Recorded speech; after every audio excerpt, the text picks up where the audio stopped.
السلام عليكم ورحمة الله وبركاته. magacayga waa Faadimo Ciise ama warda ku magac dheer. Maanta waxaan jeclahay inaan idin la share gareeyo buugan oo la dhaho Cilmis Medical Encyclopedia Book. Waa book dictionary ah oo Carabi iyo Soomaali iyo English ku sharaxaya, waliba luqadeena hooyo si fiican sharaxaad dheeraad uga bixinaya waxyaalaha xarfo badan oo medical ah, terminology. buugan wuxuu aad u anfacayaa ilmaha baranaya biology-ga ama pre-med u socda. waxyaalo badan ayay ka helayaan, xarfo aad u tiro badan ayaa ku jiro oo aad u anfacaya.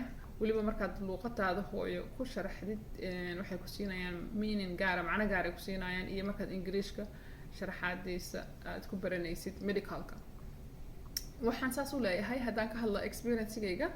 aniga waxaan u socday inaan barto nursing inaan barto. markaan biology-ga iyo physiology-ga qaadanayay waxyaalo badan ayaan xifdin jirnay, xarfo badan baan aad u xifdin jirnay.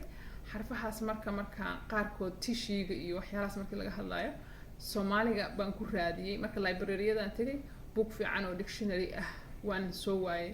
waxaan jeclaan lahaa haddaan bookgaas haysan lahaa berigaas waxyaalo badan ayaa iga anfici lahaa, because xarfo badan oo aan ku arkay classes markaan qaadanayay baan intan ku arkay.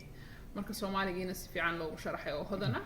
marka ardada maadaama aan experience-gaas aniga hard iigu ahaa, I think waxyaalo badan inuu inka anfacayaan jeclahay. marka dadka turjumaanada ah, dadka ay rabaan medical terminology inay qaataan, dadka rabaan u socdaan pre-med ama biology qaadanaya, aad ayuu ku anfacayaa. buugan waxaad ka heli kartaa public library-ga ama waxaad ka heli kartaa website-ka Cilmis website.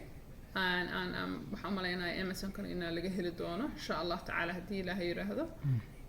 aad iyo aad baan idinkugu gubaabinayaa inaad heshaan buugan oo aad raadsataan insha Allah tacaala.